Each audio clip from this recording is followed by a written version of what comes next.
On devait aller au baptême et sûrement il y en a qui sont restés dans leur lit, qui ont dormi parce que ces personnes ont été endormies dans un sommeil profond. Il y en a qui n'ont pas pu venir parce que tout simplement ils étaient en retard. Donc il y a des gens qui n'ont pas pu être baptisés le samedi parce qu'il y a eu une opposition et les gens là ne savaient pas. Ce n'est pas que tu as dormi, ce n'est pas que tu étais en retard. Quelqu'un s'est opposé à toi et je veux te parler de ça aujourd'hui. Écoutez, il y a des gens qui ont des projets dans leur vie.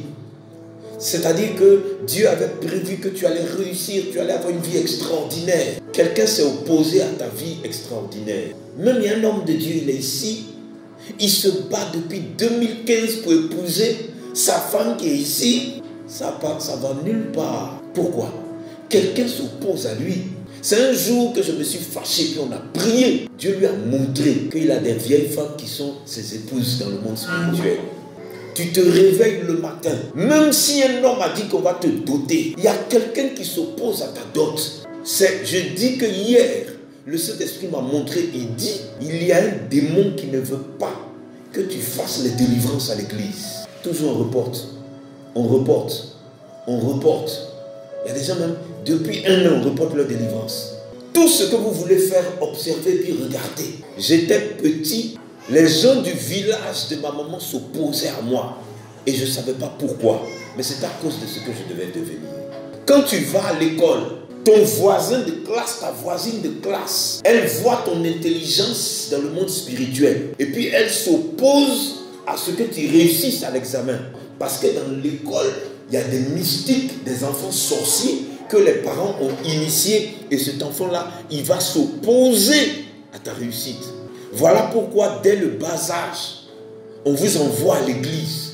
Pour que vous compreniez que au CP1, il y a un sorcier dans la classe.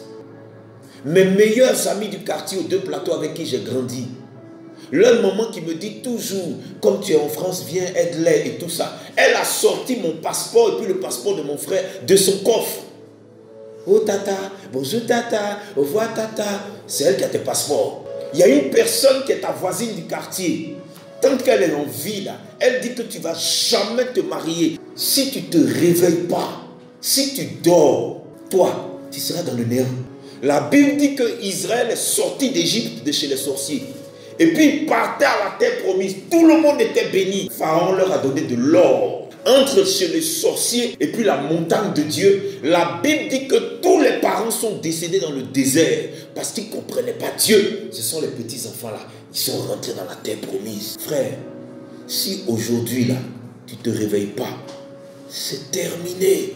Le Saint-Esprit dit, il faut leur expliquer comment vaincre les démons de non-accomplissement parce qu'ils sont beaucoup, ils ne comprennent pas ce qui se passe. Quand tu viens au monde là, ils ont programmé que tu ne dois jamais devenir une adolescente ou bien un adolescent. Quand tu deviens un adolescent, une adolescente, ils programment que tu ne vas jamais devenir un homme ou une femme. Ils vont programmer que toi seulement, là, tu ne vas jamais travailler. Il y a des choses là, une fois qu'on a déclenché dans ta vie, tu vas ressembler à une serpillière. Si tu ne te réveilles pas, c'est fini pour toi. Il y a un démon là. Son rôle, tu dois manger dans la poubelle. C'est pour ça que je vous ai dit que les fous là, vous les voyez, ce n'est pas des fous. Hein.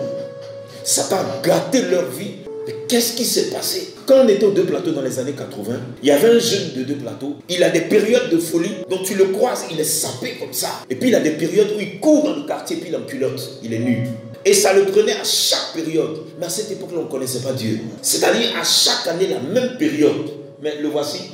Chaque année, à la même période, quand je l'ai rencontré il y a 10 ans, il a la même maladie, les mêmes symptômes, les mêmes choses. Et puis il y a quelqu'un qui atterrissait sur son toit la nuit. Le Saint-Esprit dit, mais l'église là, elle est en train de dormir. Je sortais de ma maison dans le 17e arrondissement. Je partais vers le McDonald's et puis j'ai croisé une blanche. Elle était clodo. Donc pour ceux qui ne savent pas c'est quoi clodo, c'est clochard. Elle fait pipi sur elle. Vous savez, quand vous avez l'œil de Dieu, même quand quelqu'un est très sale, vous voyez la beauté que la personne avait avant de devenir comme ça. Donc quelque chose m'intriguait. J'ai dit, cette dame-là, la blanche-là, il y a une beauté qui est derrière, il y a quelque chose. Et puis, ça dit, c'était une blonde et tout ça. Il faisait froid. On l'approche. Que vous est-il arrivé? Elle dit, le système social m'a appauvri. Et je me suis retrouvé clochard. Et je suis dans la rue. Et quand c'est comme ça, tout le monde te dépasse. Le vrai problème, pendant que l'ennemi s'opposait, pendant que l'ennemi était en train de faire qu'elle n'accomplisse pas ce pourquoi elle est venue sur la terre, son âme était endormie. Le Saint-Esprit veut que tu te réveilles aujourd'hui parce que ce qui se passe dans le monde spirituel est grave. Et le Seigneur m'a montré, il me dit, regarde, il faut faire la délivrance là, regarde, c'est un démon. La Bible dit, lorsque ces signes auront eu pour toi leur accomplissement, il faut que tu poses un acte parce que Dieu est avec toi. De quel signe la Bible parle? Regardez, je suis né dans une famille catholique. Mon père et ma mère m'ont mis dans l'église catholique à Saint-Jacques-de-Plateau. Je grandis dans ça. Maintenant, quand je grandis dans ça, je deviens un adolescent. Mon papa me dit, en me convoquant mon frère et moi, que toi et ton frère, je veux que vous alliez au séminaire. On lui a dit, qu'est-ce que c'est? Il dit, c'est l'école des prêtres. Amen. Donc, nous avons refusé parce qu'on aimait trop la vie pour devenir des prêtres. Maintenant, de mon plus bas âge, c'est-à-dire 3 ans, jusqu'à 16-18 ans, je faisais beaucoup de rêves, beaucoup de songes. Quand j'étais en classe de terminale, je m'apprêtais à devenir une star de la musique. Je voyais des démons sur la route qui se moquaient de moi et ils avaient un pouvoir. Ils creusaient des trous sur le goudron et puis mon pied tombe dedans. Mais c'est moi seul qui vois ça. Et quand mon pied tombe dans le trou, personne ne voit. Avez-vous remarqué le nombre de gros trous qu'il y a aux 2 plateaux à Cocody? Dans la commune, il y a des gros trous partout. Ce n'est pas la pluie, hein, ce sont des combats spirituels de nuit. Et donc, comme j'étais petit, je ne comprenais pas que les signes avaient commencé. Et la Bible dit, lorsque ces signes auront eu leur accomplissement. Je parlais à ma mère vendredi, et puis elle dit, tu sais, tu te rappelles quand tu étais petit, je t'ai raconté cette histoire, tu étais dans le berceau, et subitement du sang a commencé à sortir de ton nez, de tes yeux, de tes oreilles, de ta bouche, etc., etc. Mais il y a des signes que depuis que tu es petite, tu es petit, ces signes-là ont déjà eu leur accomplissement. Et le problème, c'est qu'actuellement, tu bloques, tu bugs dans l'accomplissement. Pourquoi? Parce que Dieu déjà, il savait que celui-ci, c'est mon prophète.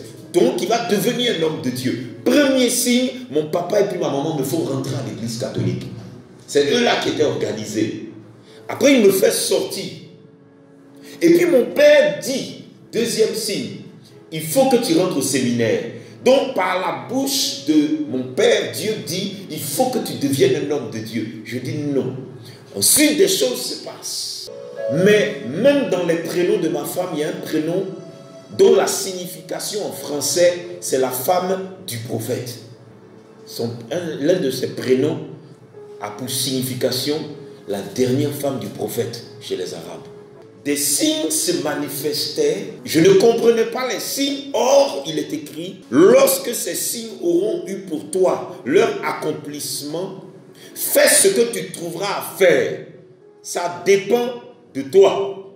Pas de l'homme de Dieu, pas de Dieu, pas de Jésus-Christ, pas du Saint-Esprit. Il dit, il faut faire. Si j'avais eu un père spirituel ou une mère spirituelle, directement, je serais en train de poser les actions qui vont faire de moi un homme de Dieu. Par exemple, quand je suis rentré dans la musique, je me serais déjà préparé à devenir un centre de l'Éternel. Parce que quand j'ai commencé à faire de la musique, la gloire de Dieu était sur moi. Quand les hommes de Dieu me reçoivent, il dit, je me rappelle de l'époque au palais des congrès de l'Hôtel Ivoire. C'était glorieux. Mais le problème, c'est que je ne savais pas qui j'étais.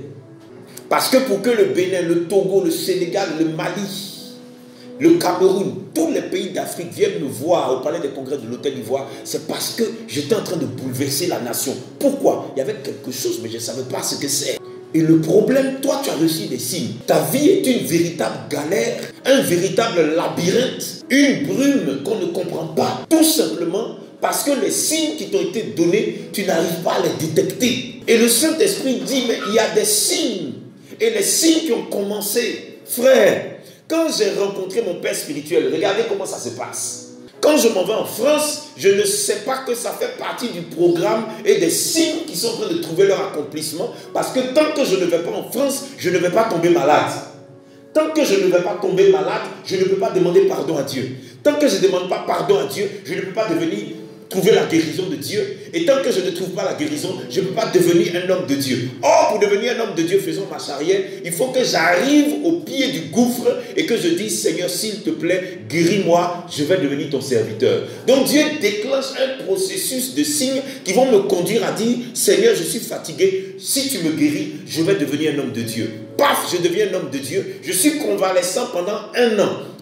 Il m'envoie dans l'église de la révérende Kakou Willy, la femme de Kakou Séverin. Là-bas, je vais rencontrer Yves Bellegarde. Yves Bellegarde ouvre son église. Dans son église, il invite mon père spirituel. Il décide de venir en Côte d'Ivoire. Il confie l'église à celui qui va devenir mon père spirituel. S'il n'avait pas fait ça, je n'allais pas rencontrer le monsieur. Le Saint-Esprit me dit, l'homme qui est là, c'est lui maintenant qui va t'enseigner ce que moi, l'Éternel, je t'ai enseigné pendant 4 ans. Il va te montrer dans la Bible tout ce que tu dois savoir. Je rentre dans l'église. Je marche avec le père spirituel. Je regarde les signes. Donc je vais suivre le prophète Jude et on va aller dans son ministère où je vais apprendre à devenir ce que je suis devenu. Maintenant, le problème, c'est que ce n'est pas le prophète Jude qui m'a appelé, mais c'est Dieu qui m'a appelé. Donc Dieu va se saisir de moi en 2006 et puis il va me dire, le temps est venu pour que tu fasses ton jeûne de 40 jours. Parce que tu vas rentrer dans la moisson, tu vas commencer ton ministère prophétique, ton ministère de délivrance. Donc, dès que je fais les 40 jours, mon père spirituel n'avait jamais mangé pendant 40 jours. Il n'a jamais fait ça de sa vie. Donc ce n'est pas parce que tu marches avec le prophète Steve que tu vas être comme lui. Il y a des signes qui s'alignent. Et tu n'es pas aligné sur les signes. Dans les signes là, je devais rencontrer des gens. Toi, tu devais rencontrer qui? J'ai su voir, comprendre, discerner qui je devais rencontrer. La dernière fois, je vous ai fait le témoignage de deux de mes servantes. Elles n'ont pas compris pourquoi le Saint-Esprit les a envoyées habiter et vivre chez un homme de Dieu, de surcroît un prophète. Elles ont échoué, elles sont parties. Regarde ta vie, regarde qu'est-ce qui se passe. Et puis il faut sortir de la médiocrité. Il dit, lorsque les signes auront trouvé leur accomplissement, ce que tu dois savoir, c'est que ces signes-là, l'ennemi va empêcher que ces signes trouvent leur accomplissement aussi. Le Saint-Esprit me parle. C'est pour ça que la consécration est importante. J'entends Dieu dans ma tête. Dieu me dit, voici l'homme qui va t'enseigner. Mais quand je suis arrivé, un soir on priait et puis j'ai pris l'homme de Dieu, Yves Bellegarde, dans mes bras. Parce qu'on se mettait deux pour prier. Quand je l'ai pris dans mes bras, je l'ai vu dans une grotte lumineuse. Le Saint-Esprit a mis sa flamme de feu comme ça. Et puis lui, il est rentré dans la gloire de Dieu. Si j'avais regardé ça, j'allais le suivre. J'ai suivi que Dieu dit, voici le monsieur là qui va devenir ton père spirituel. Donc je venais de voir un signe qui peut me mélanger.